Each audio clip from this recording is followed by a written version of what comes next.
belle ville. Connais-tu ma belle ville qui se mire au clair de l'eau? Connais-tu ma ville de 15 millions de courageux, hommes, femmes, jeunes et enfants, débordant d'optimisme et de créativité? Connais-tu ma belle ville, la ville de la rumba, celle de Papa Wemba et Fali Ipupa? Ville sportive de Mwadi, Ndaye, terre d'histoire et des légendes. Oui, ma belle ville, celle des sapeurs, des ambianceurs et des 1000 saveurs. Sous le drapeau s'entonnent les hymnes d'espoir. Ma belle ville, bienvenue dans ma belle ville. Kinshasa, la plus grande ville francophone, accueille les 9e Jeux de la francophonie.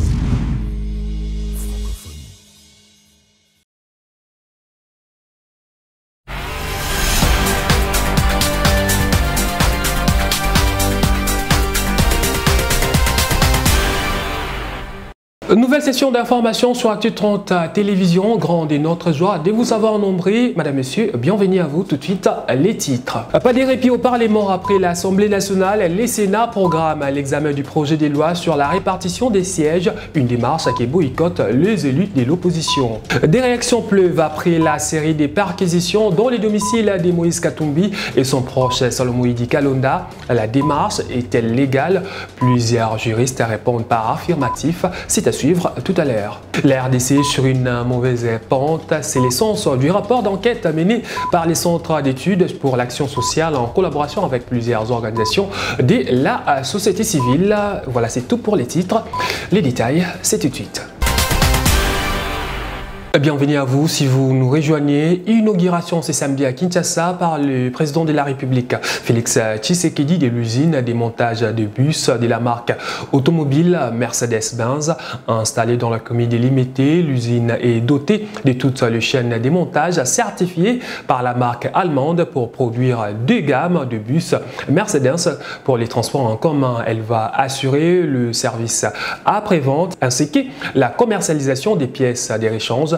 Dans sa première phase des démarches, l'usine Mercedes-Benz de Kinshasa va produire au total 25 bus par mois et employer 500 travailleurs. Bien avant, Félix Tshisekedi a présidé vendredi les conseils des ministres. Au cours de cette énième réunion, le vice-premier ministre en charge de la Défense a alerté sur les incursions des milices Mobondo signalées à Popokabaka et à Kenge. Nous sommes là dans la province du Congo. Jean-Pierre Bemba Gombo rassure que les efforts sont déployés afin de rétablir l'autorité de l'État. Sur le volet sécuritaire, le vice-premier ministre, ministre de l'Intérieur, a fait état de l'activisme de groupes armés et terroristes dans les provinces de l'Ituri et du Tanganyika, la présence des éléments non encore identifiés dans la province du Congo central, principalement dans les territoires de Lukula, ainsi que le meurtre d'un chef coutumier par des assaillants Mobondo dans la périphérie de la ville de Kinshasa. Dans un autre volet, il a informé le Conseil de sa participation à la 8e session de la Commission technique mixte en matière de frontières et à la 9e session de la Commission spéciale des défenses et des sécurités tenue à Brazzaville. Le vice-premier ministre, ministre de l'Intérieur, Sécurité Affaires coutumières, a aussi informé le membre du Conseil de la descente qu'il a effectuée à Kwamut pour prendre la température de la situation sur place et constater les progrès qui ont été réalisés grâce à l'intervention de nos services de sécurité. Complétant le vice-premier ministre, ministre de l'Intérieur, le vice-premier ministre, ministre de la Défense et ancien combattant, a fait état de la poursuite des opérations militaires ordonnées par le président de la République dans le cadre de l'état de siège et dans d'autres parties du territoire national. Nos forces de défense et de sécurité restent en alerte permanente contre la coalition M23 RDF qui se renforce avec des éléments en provenance du Rwanda.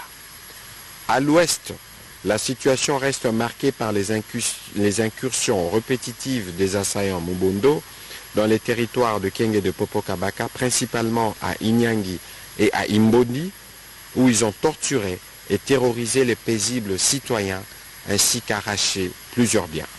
Un autre groupe de ces assaillants a été capturé dans les localités de Kunzulu, Komakiro, Lidjo, l'Isinomeko dans les territoires de Kwamut. Le vice-premier ministre, ministre de la Défense nationale, a par la suite donné des informations détaillées sur la situation opérationnelle dans les autres zones du pays. Tous les efforts sont déployés à son niveau afin de rétablir l'autorité de l'État et la paix dans ces parties du pays en proie à l'insécurité. La situation sécuritaire plutôt déconcertante à l'est et dans la province des Maïndombe, également au centre de l'entretien entre les vice-premiers ministres de l'Intérieur et l'ambassadeur de la France accrédité en RDC. Ensemble, ils ont évoqué la question de la formation des éléments de la police nationale congolaise. Bruno Aubert a franchi les paillassons du bureau du vice-premier ministre de l'Intérieur pour réitérer l'attachement de la France à la République démocratique du Congo en pleine période cruciale avec l'insécurité à l'Est et au Kwamut, compilée au soubresaut autour du processus électoral. Nous avons aussi parlé de nos coopérations. Nous avons des coopérations entre la France et la RDC qui sont importantes avec le ministère de l'Intérieur.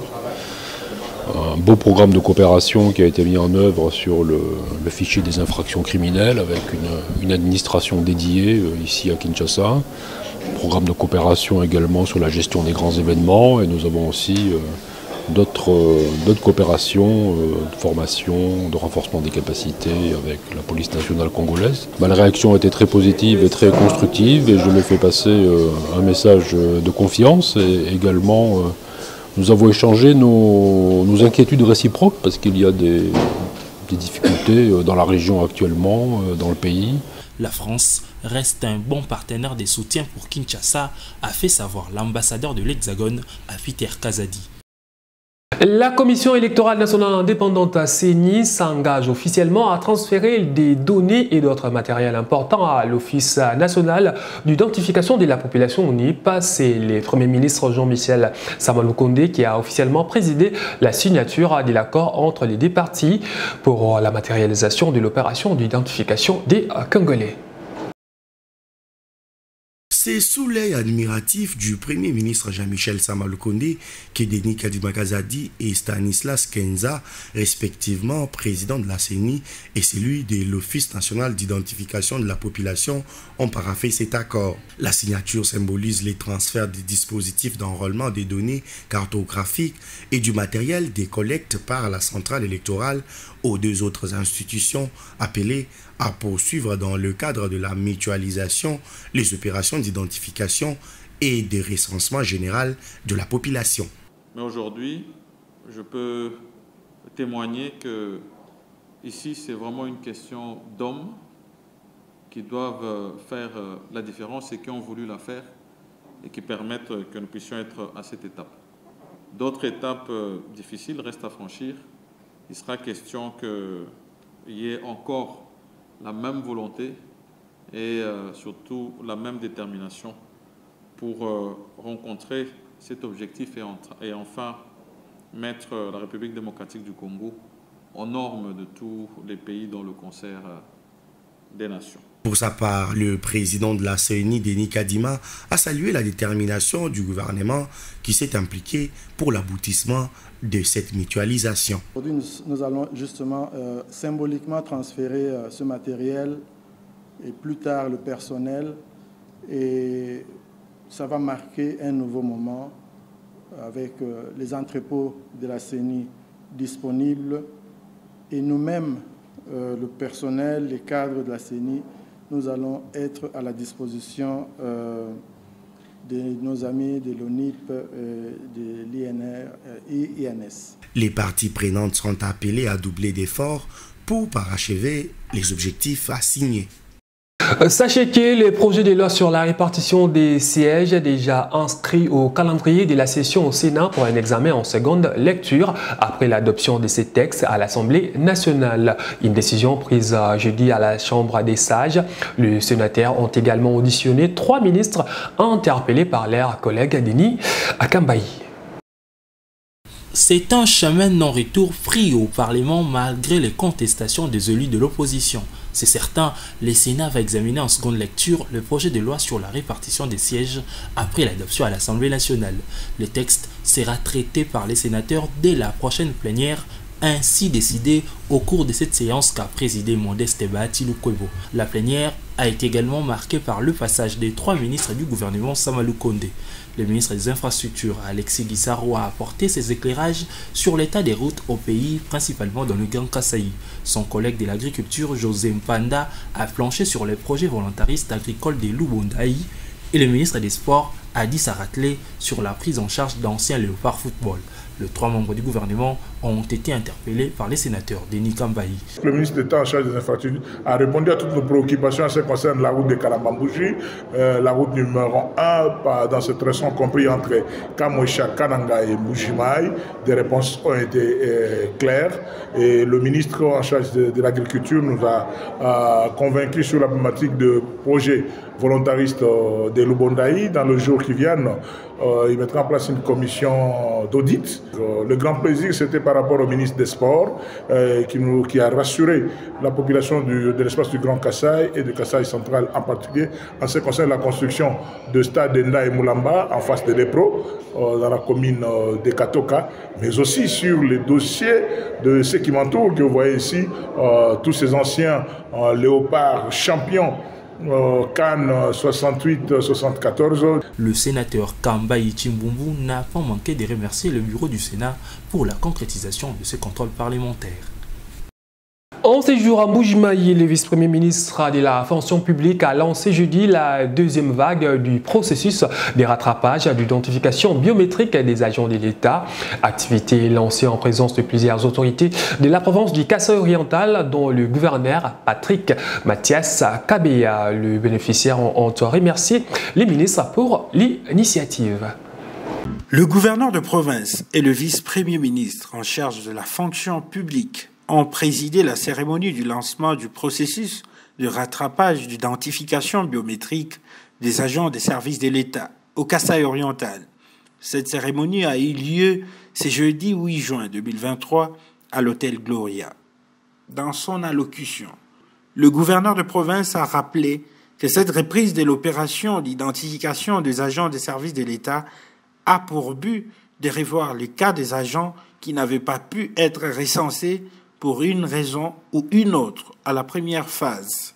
C'est aussi l'occasion de rappeler que cette 2e phase est l'accomplissement de la promesse faite par le vice-premier ministre Jean-Pierre Liaou au gouverneur Patrick Mathias Kabeya Machabidi après leurs échanges au mois de janvier passé. Je demande à l'assistance, mais aussi à tous les fonctionnaires, à travers vous qui êtes ici présents, de bien suivre ce que va dire son Excellence, Monsieur le Vice-Premier ministre, de ramener la bonne information auprès de nos sœurs et frères et d'aider la commission qui va faire le travail.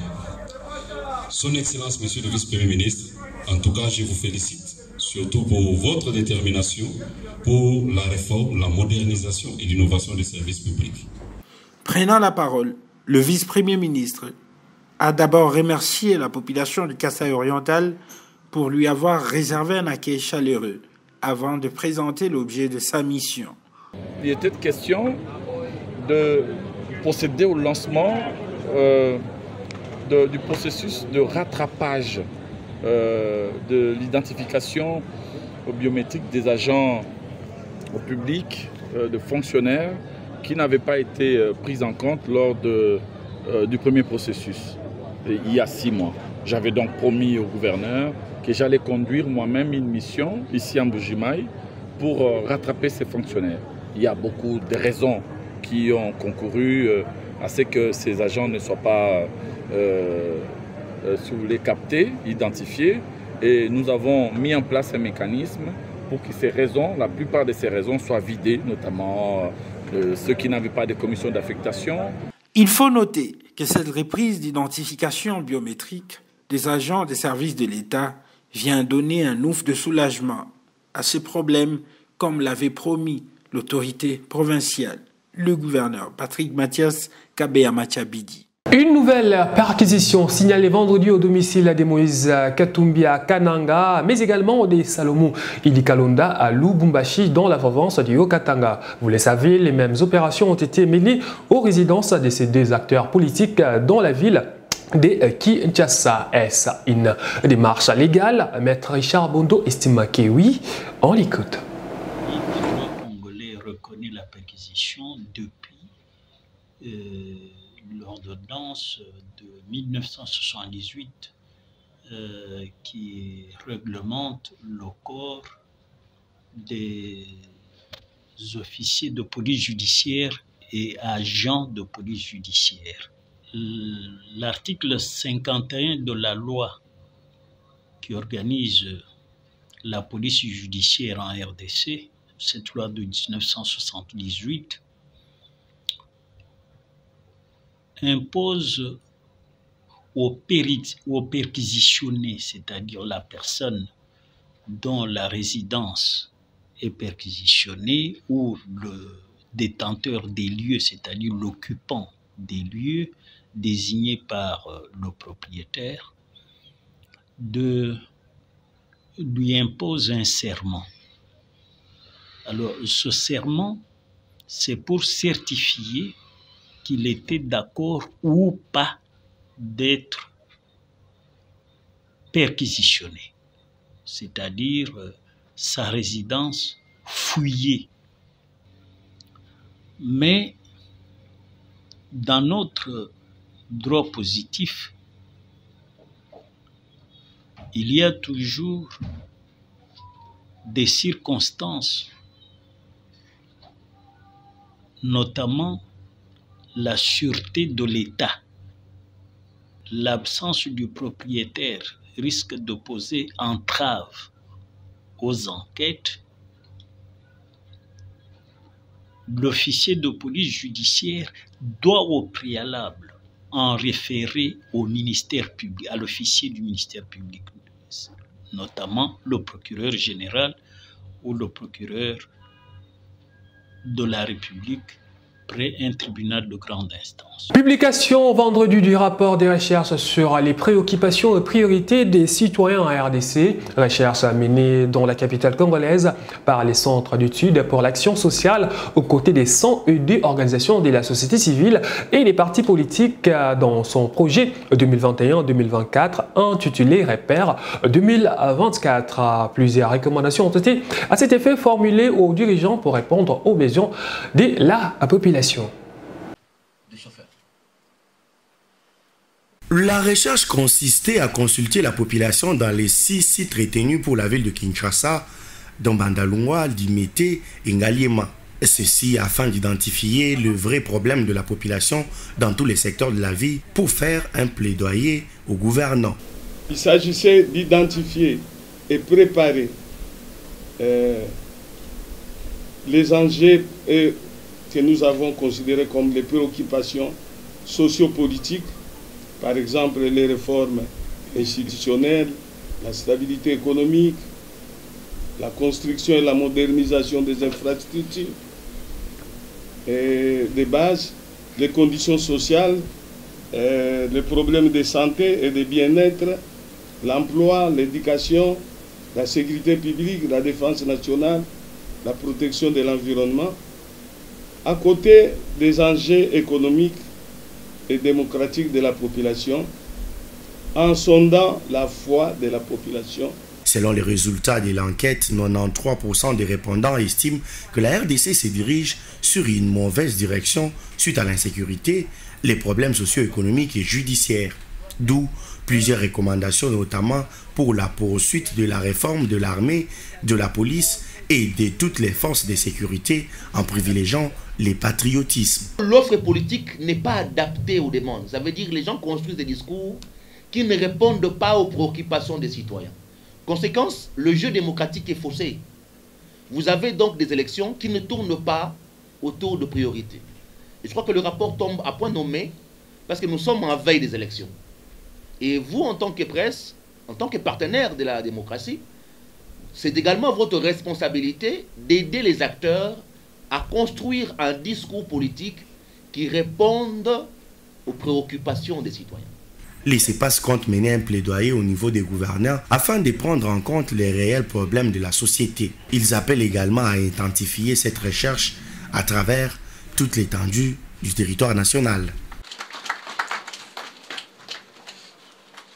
Les travaux de la deuxième phase des constructions de la route Nzolana poursuivent leur bonhomme des chemins. Il s'agit des travaux qui relient plusieurs quartiers de la commune d'Ngalema dans l'objectif de lutter notamment contre les embouteillages et le désenclavement. Pour remercier les chefs de l'État congolais Félix Tshisekedi d'avoir prêté oreille à leur cri d'alarme, le Parti du Peuple pour la Paix et les Progrès, P4 et les habitants des quartiers d'Ngalema ont organisé ce samedi une marche de soutien aux actions du premier citoyen congolais. D'une longueur estimée à environ 10 km, la route Nzolana, une fois achevée, va relier plusieurs quartiers de la commune d'Ngalema en allant de la place Pompage en passant par Maloueka, Sangamamba jusqu'à l'UPN. La relance de la deuxième phase des travaux de construction de cette route secondaire qui facilitera la mobilité de plusieurs Quinois habitant ce coin de la capitale est un motif de satisfaction pour la population. D'où l'organisation de cette marche de soutien aux œuvres du chef de l'État initiée par le parti politique P4 qui a introduit plusieurs pétitions pour obtenir à ces jours gain de cause. Parti des pompages, plusieurs cadres et militants du parti P4 avec à sa tête son président Landou Mandundu ont parcouru une grande partie de cette route en construction. Cette route d'Nzolana qui part des pompages jusqu'à l'Ipen en passant par les 4 quartiers que je viens de citer aura un impact réel, va créer des emplois, va créer un enthousiasme jusqu'à impacter positivement sur la sécurité de la population. C'est donc la deuxième pétition, j'insiste, parce que sous Kabila, nous avons obtenu 1 km, mais le reste à faire est demeuré. Et je crois que le chef de l'État a compris que pour satisfaire totalement la population, il faut amorcer et finir. C'est ce qui s'est fait. Vous avez vu vous-même des pompages jusqu'un peu plus loin à Sangamamba. Les travaux se font activement. Ça veut dire que la population est très satisfaite. Les habitants des quartiers environnants souhaitent que ces travaux s'achèvent d'ici la fin de la saison sèche. Puisque nous parlons de la commune d'Ngalema, sachez qu'un incendie s'est déclaré au marché de l'UPN. Un constat amer vendredi. Le bilan des dégâts matériels énorme, plusieurs entrepôts consumés, mais aucune perte en vies humaines n'est à déplorer. D'après plusieurs témoignages, un court-circuit du courant électrique serait à la base de cet incendie.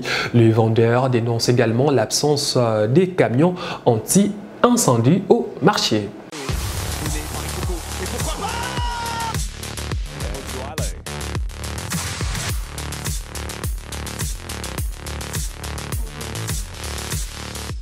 Et mon sport avant de boucler complètement cette édition du journal. En stage des préparations depuis vendredi à Douala au Cameroun, les Léopards de la RDC ont effectué ce samedi leur première séance d'entraînement sous la direction du sélectionneur national Sébastien Desabre. Sur place en terre camerounaise, l'on note la présence de plusieurs joueurs dont William Balukwisha, Théo Bungunda, Shadraka Kolo, Gaël Kakuta ou encore Arnaud Lusamba. Le 14 juin prochain, la RDC va affronter en amical l'Ouganda avant son déplacement à Franceville pour matcher les Gabons en prévision dès la 5e journée des éliminatoires de la Coupe d'Afrique des Nations Côte d'Ivoire 2023.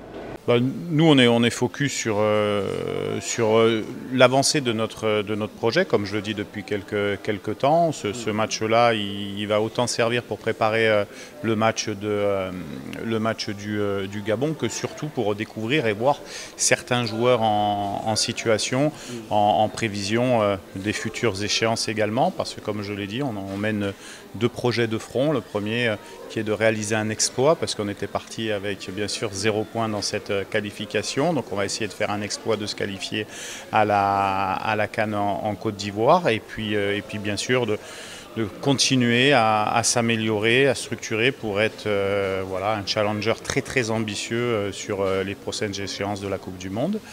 L'Ouganda, après, l'opportunité faisant qu'on cherchait, nous, à faire un stage proche des conditions qu'on va trouver à Franceville. Le Cameroun a de très bonnes installations, terrain d'entraînement. Bien sûr, on va jouer sur le stade de Japoma qui avait accueilli la demi-finale de la CAN. Ouais, donc on est dans des conditions. Et puis l'Ouganda avait décidé de jouer l'Algérie à Douala, enfin à Japoma. Donc il cherchait un match amical. Donc ça se rencontrait. Les deux objectifs se rencontraient bien. Je suis bien sûr très très content de jouer l'Ouganda parce que beaucoup d'enjeux parce que c'est un match décisif pour nous et on va devoir l'aborder sérieusement et sereinement surtout avec toute l'équipe. Et non, moi je suis confiant quant aux nouveaux joueurs, au nouveau staff, tout se passe bien et je pense qu'on peut avoir un bon résultat. C'en est fini pour cette session d'information. Grand merci à vous de nous avoir suivis. Bienvenue à Kinshasa, capitale de la République démocratique du Congo, qui dans quelques jours va abriter le 9e jeu de la francophonie. Une première pour la RDC. Au total, plus de 4000 sportifs et artistes sont attendus en RDC pour participer à ces jeux. Nous allons à la découverte de quelques sites retenus pour la partie culturelle. Il y a le Musée national, l'Académie des Beaux-Arts, l'échangeur de métiers, mais aussi et surtout la halle de la Gombe, véritable carrefour d'actualité culturelle dans notre ville province de Kinshasa. Pour parler de ce concours création numérique, un concept tout à fait nouveau, nous allons nous entretenir avec le responsable de cette discipline, M. Narcisse Lutumba. Narcisse Lutumba, bonjour. Bonjour. Merci d'être avec nous ici à la halle de la Gombe. C'est au lieu de prestige, de tout ce qui est culturel en RDC. De quoi s'agit-il en fait? La création numérique, d'abord en tant que discipline, a été introduite pour la première fois lors de la 7e édition à Nice, en France. Donc ça fait déjà 3 éditions que ça existe comme discipline parmi les 11 disciplines du côté culturel. C'est une discipline qui consiste à la création ou au montage des images auxquelles il faut associer un son ou des sons. Et les deux doivent constituer une seule œuvre dans laquelle nous trouvons une égale importance entre l'image et les sons. Et il y a un message particulier par rapport à ces concepts. Ça peut répondre à une thématique. Que vous allez mettre sur place ou bien c'est à l'artiste lui-même d'imaginer? L'artiste peut se choisir une thématique. Il est libre, oui. Un concours aussi peut fixer une thématique. Ok. Donc l'artiste peut s'inspirer et puis voilà, répondre à cette thématique-là. Ah, ok, d'accord. La création numérique, c'est une discipline qui exige la projection. La projection exige une salle assez sombre. Voilà pourquoi ce site a été choisi. Eh bien voilà, nous vous remercions pour toutes ces précisions. Et je rappelle que nous sommes à la halle de la Gombe, site retenu par le comité qui organise le 9e jeu de la francophonie à Kinshasa. Bienvenue à vous tous. On se donne rendez-vous dans quelques jours, le temps pour nous de vous permettre de découvrir aussi d'autres sites retenus par le comité pour ce 9e jeu de la francophonie. À tout de suite.